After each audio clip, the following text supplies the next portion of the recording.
Welcome to my presentation on Moyan. This presentation is Crossing Borders Between the Real and the Imaginary. So through reading both of the novels for this class, I found myself constantly asking and thinking about this question, what makes Moyan stand out as a world author? Because there are so many other talented writers and so much literature gets published every year. So what is it that is so special about Moyan's writing? And something that I kept coming back to and I couldn't get away from was just the idea of Moyan is always pushing boundaries and he's not afraid to make the reader extremely uncomfortable. And I found out straight away in reading Red Sorghum, where as a reader I was immediately put in these situations where I did not feel comfortable, like someone's head was getting blown off or someone was getting split in half, and just having to deal with these raw emotions. And Moyan, through his literature, he's able to process these events and present them on a more global scale, but also in more of a safe environment, I guess, through his books, his novels. And so he's, I think at the heart, he's not trying to be a world author. He just wants to write stories of everyday people. And like that is the root of his stories. And so it's just something that he carries forward. And he talks about this in his documentary, The Real Moyan. How much his childhood had an impact on him. And so that's where his pen name Moyan comes from, Don't Speak, because he was describing how when he was a little kid, he loved to make noises, and like probably was being kind of annoying maybe. And his mom would tell him, like, stop, don't speak, like stop that. And so it's kind of fascinating that then he took this reminder from his childhood and turned it into his pen name, and it's kind of now a reminder for him to about this delicate line that he's walking, where he can't fully say everything that he wants to as a public figurehead now. And so I think he has been like extremely cautious and tried to stay out of politics. He's the first Chinese citizen to have won a Nobel Prize in literature, which is a great ultimate feat. And so at the root of that is just like he sticks to his childhood memories and his upbringings and this rich but different culture. And he describes how instead of learning medicine, he decided to learn music. And I think you can really feel that in his novels. They do have this, the way that they kind of flow through the storylines could be similar to like some of his songs that he creates. And his songs are also like a way that he was processing his emotions, which I think is also what his literature is. It's a way of processing his emotions and also his ancestors. So I touched briefly on this on the previous slide, but this is about Moyan's childhood experiences. So Moyan is this world author, but his roots are in the everyday moments of life. He describes how he was this middle peasant growing up in rural China, and he had to drop out of school and by like the age of 12. And so then he was out there herding animals out onto the grasslands, and it was this very lonely time for him. But it almost made these images of the surrounding land stick into his brain even more. So he describes, while my peers were reading with their eyes, I was reading with my ears. And I love this quote because we can just get this glimpse into his life, where he was probably out there in these grasslands and he would hear things, I'm sure, just like leaves rustling, and he was probably picturing, like trying to piece together in his mind, like what was causing that, like what are these plants, why am I here? And so in this way, the fields became very mysterious, but also very terrifying to him as a child. It was still that dualism, which we see throughout his novels. And so I think because of these rather intense childhood memories where he wasn't the most loved in his village. And, he talks about like his father would like sometimes beat him, he had a lot of trauma growing up. And so these were carried forward into his stories. So I think that's where we can get like this really rich passage from Red Sorghum where he describes the setting and says, in late autumn, during the 8th lunar month, vast stretches of red sorghum shimmered like a sea of blood. Tall and dense, it reeked of glory. Cold and graceful, it promised enchantment. Passionate and loving, it was tumultuous. That's on like page 4. And so that scene just sets up the whole book. It's amazing. So it's like the chaos and the drama, and there's these peaceful scenes of the red sorghum, but then that are also going to get destroyed by the war. So there you can just see that Moyan's childhood experiences just enriched all of his work. Moyan receiving the Nobel Peace Prize pushed open these doors into the global scene of criticism. And now people were asking, like, is he doing enough? Is he being critical enough? I was looking further into this idea, and Chang Zhao, he published this article called World Chineseness, Moyan's Work and World Literature. And he states that most of the negative criticism is not so much literary as political. And this took a second to sink in because I was noticing as I was going along and finding where he stood as a world author from other people's viewpoints. And I found there was such a mix of people being accepting of his work and other people being very critical. But what I also noticed was it wasn't so much they were critiquing his artistry or his language use or stuff like that. It was more like he is not taking enough of a stance politically, which is pretty fascinating. So, and it's true, like he still has ties to the Communist Party. He's vice chairman of the China Writers Association. He's up there. He has significance in China and in the government. And so some of the people who voiced their opinions on Moyan, like Salman Rushdie, he said he's a patsy of the regime, or Herta Müller, who was a previous Nobel Prize winner, she says it's a slap in the face for all of those working for democracy and human rights. That is a very harsh opinion of Moyan. Or Ai Weiwei, he's one of my favorite artists, and he's often presents a very critical view. He says, he says of Moyan, he says, clearly pursuing the party's line, no respect for the independence of intellectuals. That's also a very critical take on Moyan's work. And I think it took a second for Moyan to respond back to this criticism, but responding to Ai Weiwei, he said, he's asked, like, which intellectual can claim to actually represent China? I certainly do not claim that. Can Ai Weiwei? Those who can really represent China are digging dirt and paving roads with their bare hands. And I think this idea just cycles back to what Moyan is really trying to write about, which is everyday people. And so then the struggles of everyday people. And there he's saying those who can represent China are those who are paving the roads with their bare hands. It's the common everyday people whose stories need to be told. What people that are critical of Moyan's stance politically are missing is that Moyan is a writer first. He wants to tell stories, and this is how he wants to be seen globally, as a writer first. He was always obsessive and passionate towards writing, and this really started around the time when he was in the army.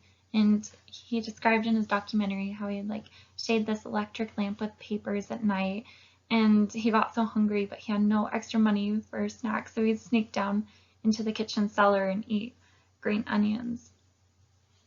And so even then his writing was so obsessive that he just couldn't stop or he couldn't sleep. And so I was reading this other article about Moyan, and it says, once Moyan discovered how to shape his own memories of rural life into fiction, numerous similarly nostalgic stories began to flow from his pen. And I've definitely found that in both of these works, that they are tied to his past, like watching his documentaries, all of that. It's there, you can see it. And Moyan talks about in his documentary how history has become literature. And he even says, like, if you want to know the exact events that have happened in the past, like read a textbook for that. But if you want to know how people felt, what their emotions were, what they were going through, that's when you read historical fiction, like what Moyan is writing. That's when you read his works, because then you get a glimpse really into the character and the psyche and like what emotions they're processing, what it really was like to live during that time period. And so in that way, Moyan, he really came into this world to write novels. So around the time when Moyan was in the army, there was a time of like cultural revolution for China, and um, there was more access to Western literature and world literature, which Moyan, of course, devoured. And he talks about how he was strongly influenced by Faulkner and Marquez in his works. And so, and this is kind of where this idea of magical realism blossomed. But Moyan describes how he's always kind of walking in between these two lines. Like he didn't want to get too close to one side or the other, like too close to Faulkner or Marquez. Like he wanted to be his own thing. So he is using these elements of magical realism, but ultimately he's trying to tell it through his way, through his images of rural China. But one of the images and things that he describes is Moyan says that he felt a strong kinship with Faulkner as a fellow countryman and a man of the soil. Like he describes seeing this picture, this photograph of Faulkner and seeing him in a tweed jacket and just like smoking a pipe out in the countryside, and just feeling that tie to someone across the world, and realizing that he can take elements from like that storytelling, that richness, and like still tell it from using his standpoint and using places from his land and his soil instead. The magical realism in Moyan's novels brings forward characters' emotions even more to the surface. So magical realism novels and short stories, they blur the lines between fantasy and reality, and it's all about these magical elements in the everyday life. And in Moyan's work, magical realism, it crosses over into the imagination of the reader, which embeds the images even deeper. And so I found so many instances of magical realism in Moyan's work, such as like the red sorghum, it becomes its own character, or there's the dogs, they have similar names to the characters like Black Eye and then Blackie, and then the dogs start fighting the same way that the characters do. Or in Frog, there's of course the dolls and the frogs, which are symbolic of the babies, and they almost become babies. And so I think this other element that Moyan carries forward into his work is that magical realism can almost be over the top sometimes, like adding just another layer to his novels, like Actors in Play, really trying to convey that emotion forward, where if you were in everyday life, you might not quite push up your eyebrows so far or act so surprised, but like if you're on a stage performing, you're going to be a little bit more over the top. And so some quotes from his novels are, "The Bullfrog Farm is just a front for Uncle Juan. He said his real business is helping people make the other kind of wall babies," on 265. And then Gugu, when she's describing the features of her children to her husband, she's like crafting them to represent the children that were lost to the abortions. And she says, "A moonchild can only be made from clay bathed in the moonlight." And So another instance of just like referencing this play idea is when Chen Main, she goes up to the police and tries to tell them like, oh, like someone stole my baby, and they say, let's stop all the TV drama, which is kind of just like calling out the fact that right now it's a play. And so there's just so many layers of magical realism in Moyan's work. The characters in Moyan's novels are complicated, like how Moyan, he also had this tangled background as well. He describes it like, if I was going to realize my dream, it would have to be in the army, for it was the only place a young man like me could reach his potential in the society of that time. And so he also came to this realization that he was going to have to maybe push aside some of his beliefs, and he became a member of the Communist Party.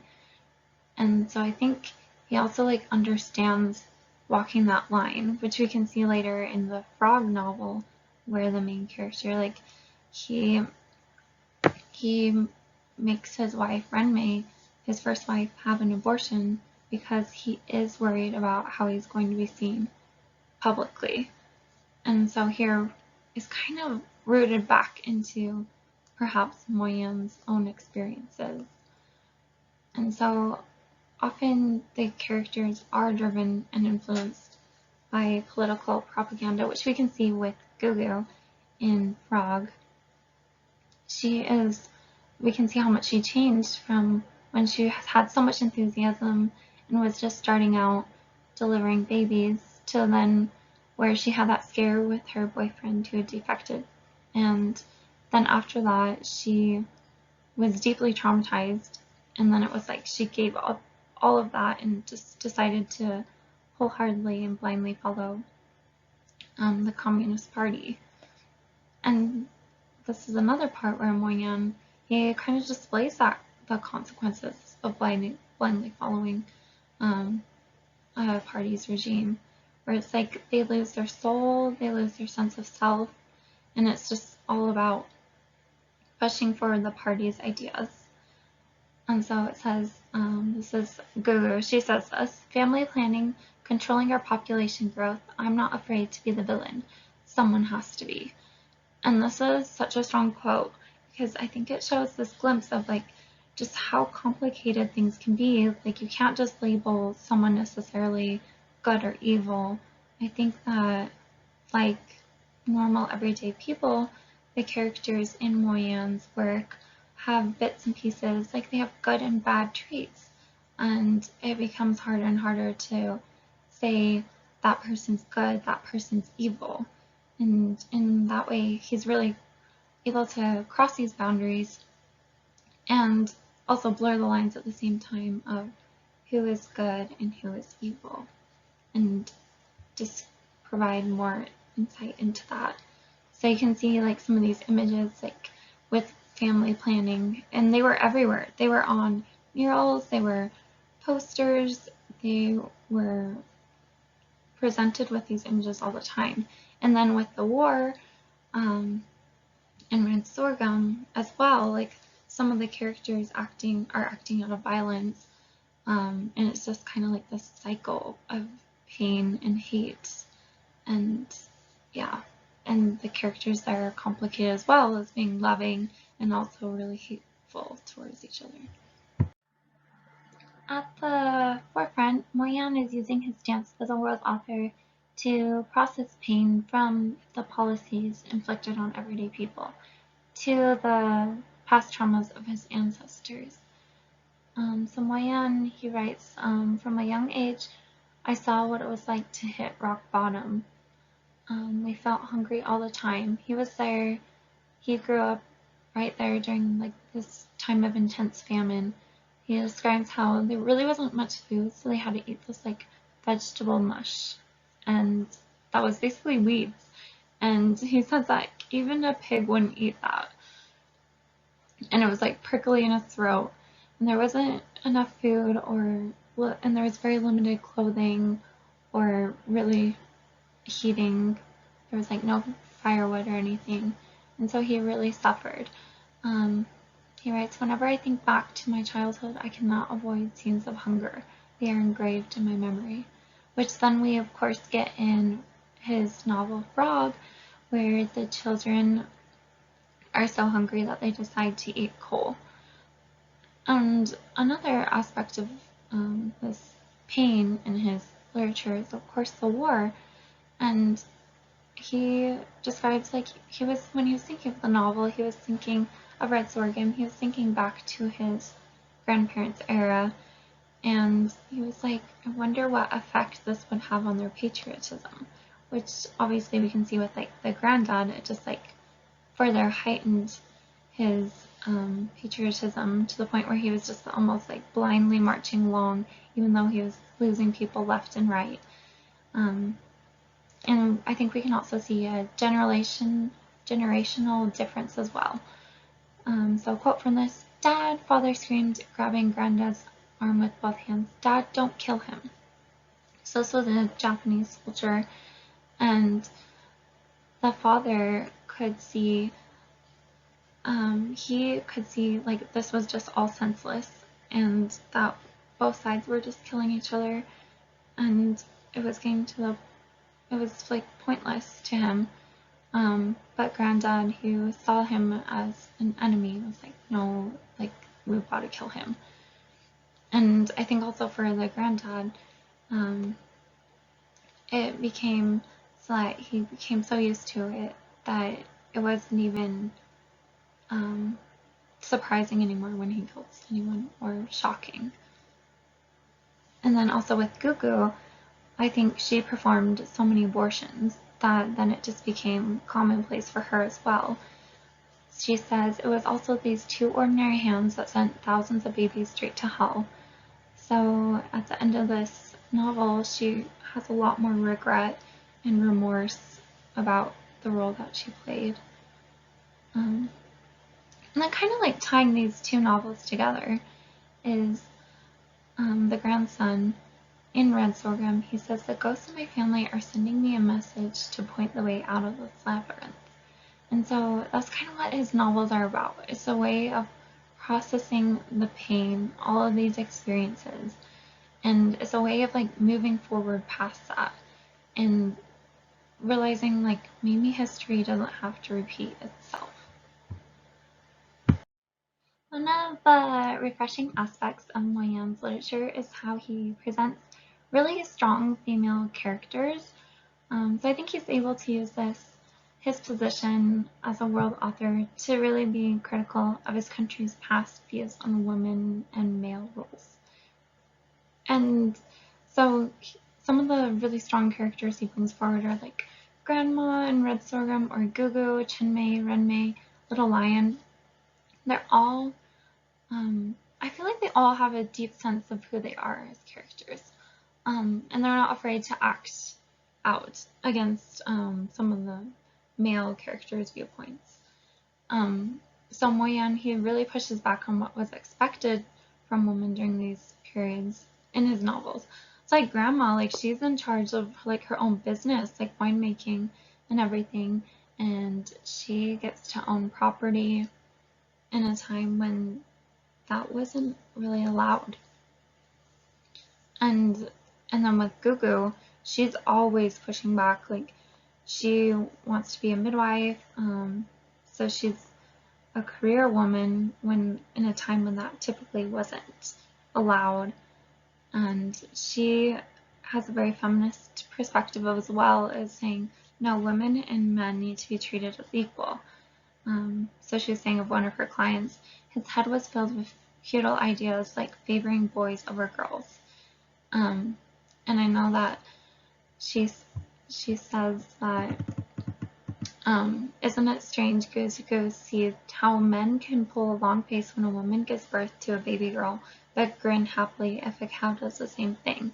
And so there's kind of like men during this time weren't even seeing as women as equal to a cow. So they were absolutely seen as worthless. And I think another undercurrent of Moynihan's work, he is showing, like, there was a lot of violence towards women when they didn't have as many rights.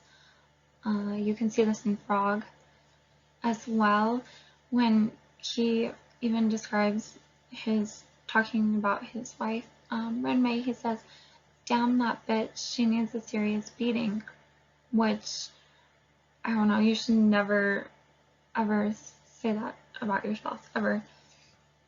And so it's just like that obvious, just like the man has this role of authority supposedly over the woman during this time period, and I think Moyenne is like very critical of that, and like it's kind of scary to read those just like passages, but then also realizing like there were so many women who had to suffer and were probably beaten a lot. Another quote, this one's from Red Sorghum. This is Granddad. He sent her reeling with a vicious slap, and Grandma burst out crying. So, I mean, there's just like this, so much in his novels is just like this cycle of just like hate, but almost love at the same time. And so you can definitely see that with Granddad and Grandma, where they had this love, but then it kind of turned into something more bitter, and then they're just stuck kind of in this hate cycle, and you can see the effects of that. Moyenne, as an author and going forward, will probably continue to balance with struggling his position as a world author and all the politics rolling around him. But at the end of the day, all he wants to do is write stories. And of course his stories will never be completely apolitical. And he doesn't want them to be that way either. But what he does want to be viewed as is as a writer first. And in his interview, he says, "Looking back over the course of my life is a very emotional experience. People who are critical of me cannot begin to imagine the suffering I have endured. Knowing what resides in my heart is possible only by reading my written works with care. I have been deeply influenced by traditional concepts of morality. In my youth, I hated evil with a passion and yearned to die fighting evildoers. But as I grew older and gained a greater understanding of human beings, my attitude gradually softened." And this is how we can also see this other quote where he says, "My political views are quite clear though. One only has to read my books." And this is absolutely what I found true, is reading Moyenne's works, is he's subtly critical of certain aspects, but then also is kind of there in your face as well. Like in Frog with the one-child policy and how everything kind of falls apart once Gugu starts really putting her head down and blindly following along. Or in Red Sorghum, it's just there's no winning on either side. They're just stuck in the cycle of life and death, which I think is also reflected then in the sorghum plants, the cycle of the seasons and the sorghum plants dying and eventually coming back to life. And so he has this super rich imagery as well. And ultimately, at the heart, Moyenne is connecting to a wider audience through his use of magical realism. And at the core of these novels is how literature can cross over these boundaries of trauma and cultural differences to be a medium for healing.